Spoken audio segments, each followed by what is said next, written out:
कैसे मेरे साथियों, मैं आशीष आप सभी का स्वागत करता हूं। देखिए, उत्तराखंड में करंट अफेयर का जो वेटेज है वो बहुत अच्छा खासा है। इसी को ध्यान में रखते हुए हम लोग आगामी परीक्षा जो अभी हाल फिलहाल में फॉरेस्ट गार्ड है उस पर ध्यान केंद्रित करते हुए हम लोग जो महत्वपूर्ण करंट अफेयर्स हो सकते हैं उन सब चीज़ को देखेंगे इस वीडियो में। इसके अलावा मैं और भी वीडियो लाऊँगा और भी क्लासेस लेके आएंगे, ठीक है। तो यहाँ से शुरुआत करते हैं आज की। देखिए, पहली बात जो सामने दिखाई दे रहा है वो ये है कि सीमांत पर्वतीय जनपद बाल विज्ञान महोत्सव 2022 का शुभारंभ। देखिए, सबसे पहली बात, सीमांत का मतलब सीमा के अंत पर जो हमारे एरिया हैं, हमारे क्षेत्र हैं, हमारे ज़िले हैं, उसके अंदर इसका शुभारंभ किया गया है। ये हमारे जो यशस्वी मुख्यमंत्री महोदय हैं पुष्कर सिंह धामी जी, उन्होंने चंपावत के अंदर, वो जहाँ के खुद भी हैं, जवाहर नवोदय विद्यालय में, ठीक है, यहाँ पर इसका शुभारंभ किया गया है। इसमें साथ में अगर आप देखना चाहो तो राज्य विज्ञान एवं प्रौद्योगिकी परिषद और देहरादून एवं जिला प्रशासन चंपावत के संयुक्त तत्वाधान में दो दिवसीय आपका कार्यक्रम था जिसकी शुभारंभ यहाँ पर किया गया है। देखिए, इसमें खास बात आपको जो याद रखनी है, ध्यान रखनी है, वो इतनी है कि इसमें 5 लोगों को कह दिया गया है, सम्मानित किया गया है, ठीक है। और आप ऐसे कह सकते हैं कि ऐसे लोग जो विज्ञान के लिए या वैज्ञानिक होने के तौर पर काफ़ी शानदार हैं, उन्हें इस पुरस्कार से सम्मानित किया जा रहा है, ठीक है। आप ये ध्यान रख सकते हैं। आगे बढ़ें इसमें तो मुख्यमंत्री प्रथम ग्राम समेकित विकास योजना, इसकी शुरुआत हुई है, ठीक है। तो आप ध्यान रखेंगे, पंचायती राज विभाग की समीक्षा के दौरान मुख्यमंत्री पुष्कर सिंह धामी ने यह निर्णय लिया और इसकी शुरुआत करी गई है। देखिए, प्रधानमंत्री नरेंद्र मोदी ने देश की सीमाओं पर स्थित गाँवों को अंतिम गाँव की बजाय प्रथम गांव कहा था। ये ध्यान रखना, इंपॉर्टेंट बात होगी, ठीक है। ये गांव देश के प्रथम गांव के साथ प्रहरी भी है, ये कहा गया है। जैसा हम अंतिम गांव माणा कहते हैं ना, तो आप उसे अंतिम गांव माणा ना कह करके आप उसे प्रथम गांव कहिए अब, ठीक है। इस योजना का मुख्य उद्देश्य बस यही है, क्योंकि वो जो गाँव है जिसे हम अंतिम गाँव कह रहे हैं, हम उसे उल्टा देखें अगर, कि वो प्रथम गाँव के रूप में देखा जाए और वो राज्य का या देश का प्रहरी के रूप में सामने है, ठीक है। देखिए, देखने का खेल है सारा का सारा, नज़र बदली नज़ारे बदल जाते हैं, ऐसा कहा जाता है। इसके अलावा आप ध्यान रखेंगे, मुख्यमंत्री चौपाल की शुरुआत भी यहाँ पर की गई है, ठीक है। पर्यावरण मित्र और मुख्यमंत्री पर्यावरण मित्र योजना, इन सब चीज़ों की शुरुआत यहाँ पर देखने को मिल रही है, ठीक है। इंपॉर्टेंट बात रहेगी। देखिए, ये इंपॉर्टेंट हो सकता है, आपको ध्यान से इसे देखना चाहिए। उत्तराखंड धर्म स्वतंत्रता संशोधन विधेयक 2022 पर कैबिनेट की मोहर लग गई है। देखिए, ध्यान से देखना, इंपॉर्टेंट हो सकता है। इसमें मोटे तौर पर क्या बात अगर हम करें तो हम ये हैं कि इसमें कुल मिलाकर के 26 प्रस्ताव आए थे, जिनमें से 25 प्रस्तावों को कैबिनेट ने मंजूरी दे दी है। जिसमें इम्पोर्टेंट बात क्या है कि जो अगर जबरन धर्मांतरण कार्य होता है तो उस पर हमारे उत्तराखंड के अंदर एक सख्त कानून बना दिया गया है। जी हाँ, अगर कोई ज़बरदस्ती किसी व्यक्ति का धर्मांतरण करता है, देखिए, अगर हम बात करते हैं अपने संविधान में तो प्रमोशन की बात आती है। आर्टिकल नंबर अगर 25 की बात देखो, अगर आपको ध्यान हो पॉलिटी के अंदर, तो आर्टिकल नंबर 25 कहता है कि आप प्रमोशन कर सकते हैं, अपने धर्म के बारे में प्रचार प्रसार करने की आज़ादी मिलती है। लेकिन धर्मांतरण, जबरन धर्मांतरण तो है वो कानूनी अपराध है, जिसमें उत्तराखंड ने सख्त कानून बना दिया गया है, ठीक है। इसके अंदर देखिए कि जबरन धर्मांतरण करने की स्थिति में 10 साल तक की सज़ा का प्रावधान उत्तराखंड के अंदर कर दिया गया है, ठीक है। 10 साल तक की सज़ा का, देखिए, इसे ना उत्तर प्रदेश से भी ज़्यादा खतरनाक बना दिया गया है। ध्यान रखना, उत्तर प्रदेश में 1 से 5 साल तक की सज़ा और 25,000 का जुर्माना है। उत्तराखंड में ये कानून में 2 से 7 साल की सज़ा और 25,000 रुपये जुर्माना। ये दोनों बातें ध्यान रखना, इंपॉर्टेंट बात है। इसके अलावा यहाँ पर एक प्रावधान और किया गया है कि जो पीड़ित होगा उसे 5 लाख रुपये कोर्ट के माध्यम से क्षतिपूर्ति के रूप में ये देगी सरकार, ठीक है। तो ये बात आपको ध्यान रखनी है। मुख्यमंत्री ने अपनी सरकार मोबाइल ऐप लॉन्च किया है, ध्यान रखना, इंपॉर्टेंट बात है, ठीक है। सूचना प्रौद्योगिकी विकास एजेंसी द्वारा विकसित अपनी सरकार पोर्टल जो है वो मोबाइल ऐप क्या कर दिया गया है, लॉन्च कर दिया गया है। इसमें क्या कहा गया है कि 254 सेवाएं जो हैं वो उपलब्ध रहेंगी आपके प्ले स्टोर पर या मोबाइल के ऊपर, ठीक है।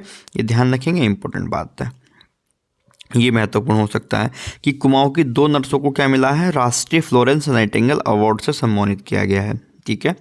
ये कौन कौन है, एक शशिकला पांडे है और दूसरी गंगा जोशी है। ठीक है, शशिकला पांडे और गंगा जोशी को ये राष्ट्रीय फ्लोरेंस नाइटिंगेल अवार्ड 2021 है जो अब दिया जा रहा है, सम्मानित कर रहे हैं। ठीक है, ये कहाँ कहाँ ये है आप देख सकते हैं। ये नैनीताल के बीडी पांडे अस्पताल में तैनात है शशिकला पांडे। ठीक है, ध्यान रखेंगे, इंपॉर्टेंट बात है। इसके अलावा ये खटीमा में गंगा जोशी जो उप चिकित्सालय है उसमें तैनात है, यहाँ पे इन्हें ये पुरस्कार से सम्मानित किया गया है। ठीक है, और इस पुरस्कार की जो शुरुआत हुई थी वो 1973 से शुरुआत हुई थी, जो स्वास्थ्य एवं परिवार कल्याण मंत्रालय के द्वारा दिया जाता है ऐसी नर्सों को जो मेधावी सेवाओं के लिए अच्छा काम करते हैं। ऐसे कहिए कि जो नर्स से अच्छा काम करते हैं उन्हें इस अवार्ड से सम्मानित किया जाता है। तो ये ध्यान रखना, 2 लोगों को दिया जा रहा है, शशिकला पांडे और गंगा जोशी को। ठीक है, ये बहुत इंपॉर्टेंट है, कई बार पेपर में सवाल बन रहा है यहाँ से, तो एक बार देख लेंगे आप लोग कि उत्तराखंड गौरव पुरस्कार की शुरुआत करी गई है। ठीक है, तो उत्तराखंड गौरव सम्मान पुरस्कार 2022 की क्या करी गई है, घोषणा पेपर में था भी कि शुरुआत कब से हो रही है। ठीक है, ये 5 लोगों को दिया गया भाई, जिनमें से 2 लोग अभी वर्तमान में जीवित हैं और 3 लोगों को मरणोपरांत ये पुरस्कार दिया जा रहा है। जो लोग जीवित हैं उनमें राष्ट्रीय सुरक्षा सलाहकार हमारे NSA अजीत कुमार डोभाल जी और प्रसून जोशी जो भारतीय फिल्म सेंसर बोर्ड के अध्यक्ष हैं, इन लोग अभी दोनों जीवित हैं, उन दोनों को मिल रहा है। इसके साथ साथ 3 लोग और हैं जो हमारे जनरल विपिन रावत जी थे और साथ में कवि, लेखक और गीतकार स्वर्गीय गिरीश चंद्र तिवारी और साहित्य पत्रकारिता के क्षेत्र में स्वर्गीय वीरेन डंगवाल को मरणोपरांत इस पुरस्कार से सम्मानित किया जा रहा है। ठीक है, 2 ध्यान रखना, 2 लोग अभी जीवित है, 3 लोगों को मरणोपरांत मिल रहा है। ठीक है, ये ध्यान रखना, इम्पोर्टेंट है। देखो ये महत्वपूर्ण हो सकता है कि स्कूली शिक्षा में उत्तराखंड को देश भर में मिला 35वां स्थान। ठीक है, कि अभी इसमें केवल आप इंडेक्स में याद रखिए कि उत्तराखंड को कौन सा स्थान मिला है, 35वां स्थान यहाँ पर दिया गया। ठीक है, उत्तराखंड की 10 महिलाओं को मिलेगा नंदा देवी वीरता पुरस्कार। यहाँ पे देखो ये संख्या याद रखनी है कि 10 लोग हैं, नंदा देवी वीरता सम्मान जो है वो मिलेगा। ठीक है, और ये देखिए उत्तराखंड विधानसभा की अध्यक्ष रितु खंडोरी जो है हमारी, जो पहली महिला अध्यक्ष इस बार बनी है, उन्होंने वीरता और साहस दिखाने के लिए राज्य की 10 महिलाओं को नंदा देवी वीरता सम्मान से पुरस्कृत करने की घोषणा की है। ठीक है, उल्लेखनीय है कि श्री नंदा देवी राज्यात पूर्व पीठिका समिति की ओर से हर साल अलग अलग क्षेत्रों में अच्छा कार्य करने वाली महिलाओं को इस सम्मान से सम्मानित किया जाता है। देखिए इसमें ये सब नाम यहाँ पे हैं, निधि बिष्ट हैं, अनीता टमटा है, वैसे इसकी ज़रूरत नहीं है, आपको केवल इतना ध्यान रखना कि वो 10 कितने लोगों को दिया जा रहा है, 10 लोगों को। इसके अलावा अगर आप नज़र डालना चाहें तो डाल दें, तारा टाकुली, तारा पांगती है ना, गीता देवी पांगती, ये आप ध्यान रख सकते हैं। उत्तर भारत भौगोलिक संकेतांक में उत्तराखंड को मिला पहला स्थान, ये इंपॉर्टेंट बात है कि पहला स्थान इसमें मिला है हमें भौगोलिक संकेतक के रूप में। ठीक है, जिसमें हमने बात की है GI टैगों को। इन GI उत्पादों में बेरीनाग की चाय है, एप्पण और प्यूरा उत्पाद हैं। ये ध्यान रखना आप लोग कि हमारे बेरीनाग की चाय, एप्पण और हमारा प्यूरा जो उत्पाद है इसे यहाँ पर इसमें शामिल किया गया है। इसके अलावा देखिए राज्य द्वारा GI पंजीकृत कुमाऊं, चिउरा आयल, मुनस्यारी राजमा, भोटिया दन, एप्पण, ये सब चीज़ें यहाँ पर शामिल थी। तो इन सब चीज़ों को कुल मिलाकर अगर देखें तो हमें क्या मिला है, पहला स्थान मिला है। और ये महोत्सव कहाँ पर आयोजित किया गया था, ये उत्तर प्रदेश के वाराणसी में आयोजित किया गया था, जो नरेंद्र मोदी की कॉन्स्टिट्यूशन भी है, लोकसभा सीट भी है। देखिए ये सवाल हैं जो हम लोगों को देखने हैं, ये महत्वपूर्ण सवाल हो सकते हैं। अभी जितना आपने पढ़ा वो तो इसके अंदर शामिल भी है, इसके अलावा इसमें कुछ महत्वपूर्ण चीज़ें हम लोगों ने यहाँ पर शामिल करी गई है। क्यों? क्योंकि जो अंतर्राष्ट्रीय मामला है, अंतर्राष्ट्रीय मामले में भी यहाँ पर महत्वपूर्ण तौर से इसमें देखने को मिलेगा। चलिए एक बार हम लोग कोशिश करते हैं इन सवालों को लगाने की। आइए, हाल ही में उत्तराखंड के किस जिले में सीमांत पर्वतीय जनपद बाल विज्ञान महोत्सव 2022 का शुभारंभ हुआ? बड़ा आसान सा सवाल था, अभी आपने देखा कि चंपावत के अंदर इसका शुभारंभ हुआ। ठीक है, शुरुआती दौर में देखा। 53वां अंतर्राष्ट्रीय फिल्म महोत्सव का आयोजन कहाँ किया गया? ये गोवा में किया गया और अनुराग ठाकुर जी आए थे इसका उद्घाटन करने के लिए, ध्यान रखिए। 21वीं वर्ल्ड कांग्रेस ऑफ अकाउंट 2022 का आयोजन कहाँ पर हुआ? ये आपका मुंबई में हुआ, बड़ा आसान है। इसके अलावा देखिए जो वर्ल्ड कांग्रेस ऑफ अकाउंट्स है उसके लिए थीम क्या रखी गई थी? वो बिल्डिंग ट्रस्ट, ये थी option number C, building trust enabling sustainability, ये इसकी क्या थी, थीम थी। हाल ही में निम्नलिखित विभूतियों में से किसे उत्तराखंड गौरव पुरस्कार हेतु चुना गया है? ध्यान से देखिए, अजीत कुमार डोभाल वहाँ थे, स्वर्गीय जनरल वीपी रावत भी थे, प्रसून जोशी भी थे। तो आंसर क्या हो जाना चाहिए? उपयुक्त सभी इसका आंसर हो जाएगा। काशी तमिल संगमम का उद्घाटन औपचारिक रूप से किसने किया है? ये नरेंद्र मोदी साहब ने किया। वाराणसी के अंदर ये हुई और ये इम्पोर्टेंट रहा है, ध्यान रखिए, इम्पोर्टेंट हो भी सकता है। इसके अलावा देखिए आगे बढ़े तो जो 7वां सवाल है वो क्या कहता है कि राष्ट्रीय महिला आयोग द्वारा डिजिटल शक्ति अभियान 4.0 का शुभारंभ कहाँ पर किया गया है या कब किया गया है? तो ये आपका 16 नवंबर 2022 को किया गया है, महत्वपूर्ण है। 15 नवंबर 2022 को फिट इंडिया स्कूल वीक के किस संस्करण का शुभारंभ किया गया? तो आप देख लेंगे ये भी चौथे संस्करण का शुभारंभ यहाँ पर किया गया है, महत्वपूर्ण है। नई दिल्ली के प्रगति मैदान में आयोजित 41वें भारतीय राष्ट्रीय व्यापार मेले का उद्घाटन किसके द्वारा किया गया? ये केंद्रीय वाणिज्य एवं उद्योग मंत्री के द्वारा किया गया। मेरा सवाल आपसे ये है कि बताइएगा कि ये केंद्रीय वाणिज्य एवं उद्योग मंत्री कौन है वर्तमान में? ठीक है, हाल ही में उत्तराखंड का ये तो बड़ा आसान सा सवाल है, 9 नवंबर 2022। ठीक है, इंपॉर्टेंट बात हो सकती है। नवंबर 2022 को इंडिया फेम 2022 की 12वीं द्विवर्षीय अंतर्राष्ट्रीय प्रदर्शनी और सम्मेलन ये कहाँ पर लगाया गया है? ये नई दिल्ली के अंदर लगाया गया है। ठीक है, अगर आप एक चीज़ देखें कि हाल ही में जो उत्तराखंड में पेपर चल रहे हैं उसमें अगर हम देखेंगे तो जैसे ये वाला सवाल है कि किस अंतर्राष्ट्रीय संगठन द्वारा 2022 में वैश्विक जलवायु की रिपोर्ट, ये रिपोर्ट वगैरह आंकड़े वगैरह बहुत ज़्यादा पूछे जा रहे हैं। तो आप ध्यान रखिए UPSC जब तक पेपर कराएगा वो ऐसे ही पूछेगा। ठीक है, तो ये आंकड़ा किसके द्वारा जारी करा गया? ये रिपोर्ट ये विश्व मौसम विज्ञान संगठन के द्वारा जारी की गई। ठीक है, बड़ा आसान सा सवाल हो गया है कि ब्रिटेन के प्रधानमंत्री अभी कौन बने हैं? जो भारतीय मूल के हैं। बड़ा इंपॉर्टेंट सवाल है। ऋषि सुनक जो हैं वो ब्रिटेन के प्रधानमंत्री बने हैं।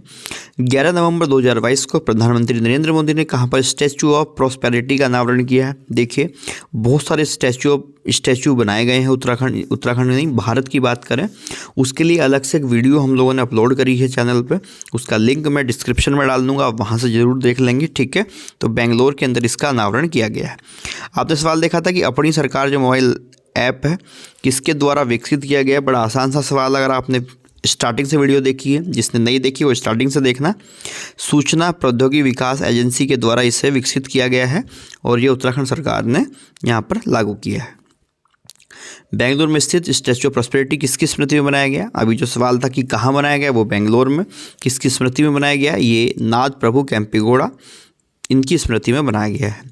वर्ल्ड एनर्जी आउटलुक रिपोर्ट 2022 किस संस्थान द्वारा जारी की गई है? तो बेटा ये जारी की जाती है इंटरनेशनल एनर्जी एजेंसी, जो है इंटरनेशनल एनर्जी एजेंसी IEA के द्वारा ये जारी की गई है।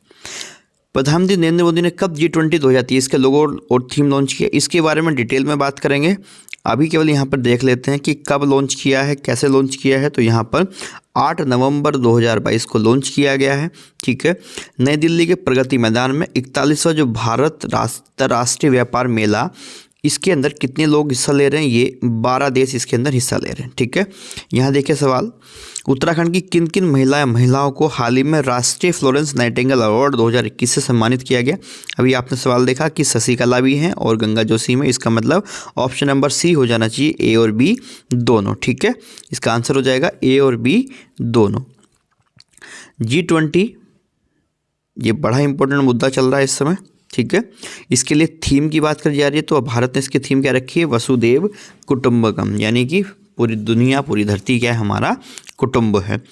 22वां सवाल देखिए, 41वें भारतीय राष्ट्रीय व्यापार मेले में किन राज्यों ने विशेष आकर्षक वाले राज्य के रूप में भाग लिया? ठीक है, तो ये उत्तर प्रदेश और केरल है, ध्यान रखना।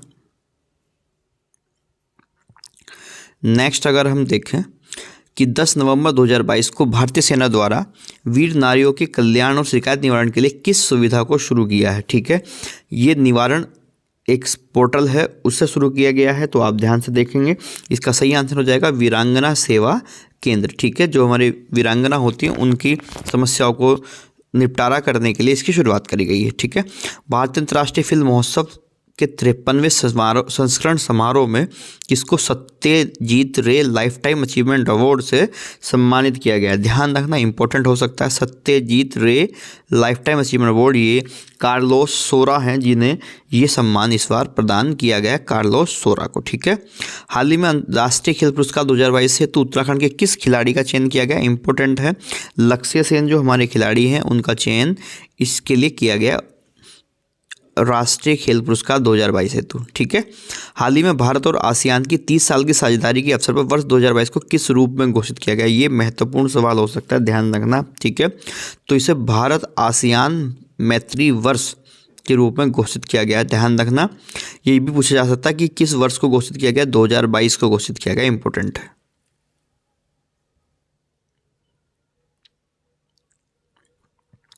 क्वेश्चन नंबर 27 देखिए। हाल ही में जारी नेटवर्क रेडीनेस इंडेक्स में भारत ने कौन सा स्थान प्राप्त किया है। तो भारत ने यहाँ पर 61वां स्थान प्राप्त किया है। ठीक है, 61वां। 7 नवंबर 2022 को सुप्रीम कोर्ट ने अपने फैसले पर ईडब्ल्यूएस को बनाए रखा। इसके दौरान कितने प्रतिशत आरक्षण दिया जाता है। जो वीकर सेक्शन होता है उसको कितने प्रतिशत आरक्षण दिया जा रहा है, इसमें 10%। ठीक है, यहाँ पर 10% सही आंसर हो जाएगा। वर्तमान में विश्व का सबसे बड़ा इस्पात उत्पादक देश कौन सा है। इस्पात के उत्पादक की बात कर रहे हैं तो वो बच्चा चीन है, ध्यान रखना, चीन सबसे बड़ा है। इसके अलावा हाल ही में उत्तराखंड के प्रसिद्ध जोलजीबी मेले का शुभारंभ। देखिए, जोलजीबी मेला बहुत इंपॉर्टेंट है, कई बार पेपर में आता है। काली और गोरी के संगम में आपने कई बार पढ़ लिया होगा जोलजीबी मेला। ठीक है। 14 नवंबर 2022 को जारी किए गए क्लाइमेट चेंज परफॉर्मेंस इंडेक्स 2023 में भारत किस स्थान पर है। देखो, इंपॉर्टेंट सवाल बनेगा बहुत ज़्यादा। भारत किस स्थान पर, भारत 8वें स्थान पर, इंपॉर्टेंट बात है। इंडिया स्पेस कांग्रेस 2022 का आयोजन कहाँ पर किया गया है। ये नई दिल्ली में किया गया है। हाल ही में जारी नेटवर्क रेडीनेस इंडेक्स 2022 में आर्टिफिशियल इंटेलिजेंस टैलेंट कंस्ट्रक्शन में भारत ने विश्व स्तर पर कौन सा स्थान प्राप्त किया है। तो भारत ने पहला स्थान प्राप्त किया भाई। आर्टिफिशियल इंटेलिजेंस टैलेंट कंस्ट्रक्शन में भारत ने पहला स्थान प्राप्त किया, इंपॉर्टेंट बात है, ध्यान रखिए। 9 नवंबर 2022 को किसने 22वें विधि आयोग के अध्यक्ष के रूप में कार्यभार संभाला। तो 22वें विधि आयोग के रूप में ऋतुराज अवस्थी जो है उन्होंने अपना कार्यभार संभाल लिया है। ठीक है। हाल ही में स्कूली शिक्षा में उत्तराखंड को देश भर में कौन सा स्थान प्राप्त किया। अभी मैंने बात करी, वो कौन सा स्थान था, 35वां स्थान यहाँ उत्तराखंड को देखने को मिला है। ठीक है। देश के 50वें मुख्य न्यायाधीश के रूप में किसने शपथ ली है। डी.वाई. चंद्रचूड़ जी हैं, इन्होंने क्या लिया है, इसके रूप में शपथ ली है। और डी.वाई. चंद्रचूड़ जी के बारे में कई सारे किस्से हम लोगों ने देखे भी हैं। बड़े हम्बल, बड़े उदारवादी व्यक्ति हैं। ठीक है। नो मनी फॉर टेरर सम्मेलन 2022 का आयोजन कहाँ पर किया गया है। ये नई दिल्ली के अंदर किया गया। ठीक है। नरेंद्र मोदी साहब ने दिल्ली में इनटू स्लम पुनर्वास योजना के तहत कितने नवनिर्मित फ्लैटों का उद्घाटन किया है। ठीक है। तो ये 3024 फ्लैट्स है। देखो, ये इतना इंपॉर्टेंट सवाल नहीं है, आप चाहें तो छोड़ भी सकते हैं इसे। ये इंपॉर्टेंट हो जाएगा 39। संयुक्त राष्ट्र जलवायु शिखर सम्मेलन COP27 का आयोजन कहाँ किया गया। ये कहाँ पे किया गया है, ये इंपॉर्टेंट है। ये कहाँ किया गया, ये कहाँ किया गया, शर्म अल शेख में किया गया है। ठीक है, ध्यान रखना, शर्म अल शेख के अंदर ये आयोजन हुआ। और देखिए, हाल ही में उत्तर प्रदेश भौगोलिक संकेतक में उत्तराखंड को कौन सा स्थान प्राप्त हुआ। अभी हम लोगों ने इस सवाल को देखा तो इसमें पहला स्थान प्राप्त हुआ, जो कहाँ पे हुआ है, वाराणसी के अंदर से किया गया है। ठीक है। देखो, 22वां फुटबॉल विश्व कप का उद्घाटन कब और कहाँ हुआ, ये ध्यान रखना। देखिए, कब तो शायद नहीं पूछेगा, कहाँ ध्यान रख सकते हैं। ये कतर के अंदर किया गया है 20 नवंबर 2022 को। ठीक है।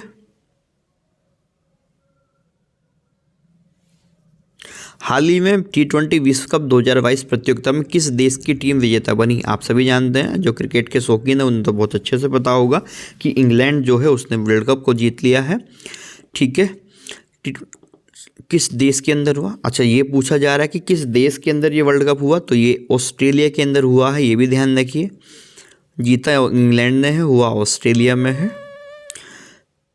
किस खिलाड़ी को देश का सर्वोच्च खेल सम्मान मेजर ध्यानचंद खेल रत्न पुरस्कार से इस बार चुना गया है। तो ये ध्यान रखना, तो ये हमारे शरद कमल अचंता हैं जिन्हें इस अवार्ड के लिए चुना गया है। ठीक है, हाल ही में उत्तराखंड में नंदा देवी वीरता पुरस्कार कितनी महिलाओं को मिलेगा? ये 10 महिलाओं को मिलेगा। अभी हम लोगों ने देखा कि 10 महिलाओं को ये सम्मान दिया जा रहा है। हाल ही में किस अभिनेता को personality of the year award से सम्मानित किया गया है? तो ये चिरंजीवी हैं, चिरंजीवी कोडिनेला। इन्हें पर्सनैलिटी ऑफ द ईयर 2022 का सम्मान पुरस्कार दिया गया है। ठीक है, राष्ट्रीय प्रेस दिवस कब होता है? बड़ा आसान सा सवाल है। 16 नवंबर को राष्ट्रीय प्रेस दिवस होता है। हाल ही में आसियान शिखर सम्मेलन का जो आयोजन है वो कहाँ पर किया गया है? वो कंबोडिया, एक देश पड़ता है बड़ा सुंदर सा, यहाँ पर हुआ है। जादू टोने के लिए बड़ा फेमस है कंबोडिया। ठीक है, G20 शिखर सम्मेलन 2022 का आयोजन किस देश की अध्यक्षता में संपन्न हुआ? ठीक है, देखिए संपन्न हुआ पूछ रहे हैं, ये नहीं पूछ रहा कि भारत 2023 के लिए कर रहा है कि कहाँ संपन्न हुआ। ये इंडोनेशिया में संपन्न हुआ। ठीक है, ध्यान रखना। और ये सवाल भी इंपॉर्टेंट है, कई बार पेपर में देखने को मिलेगा कि हाल ही में भारत के 53वें टाइगर रिजर्व के रूप में घोषित रानीपुर टाइगर रिजर्व उत्तर प्रदेश के किस जिले में है? तो ये चित्रकूट जिले में उत्तर प्रदेश के शामिल है। ठीक है, तो ये कुल मिलाकर के कुछ MCQs हुए और कुछ हमने डेटा देखा। तो ऐसे ही वीडियो हम लोग लाते रहेंगे। आप मेहनत करते जाइए, आपको ज़रूर सफलता मिलेगी एक दिन।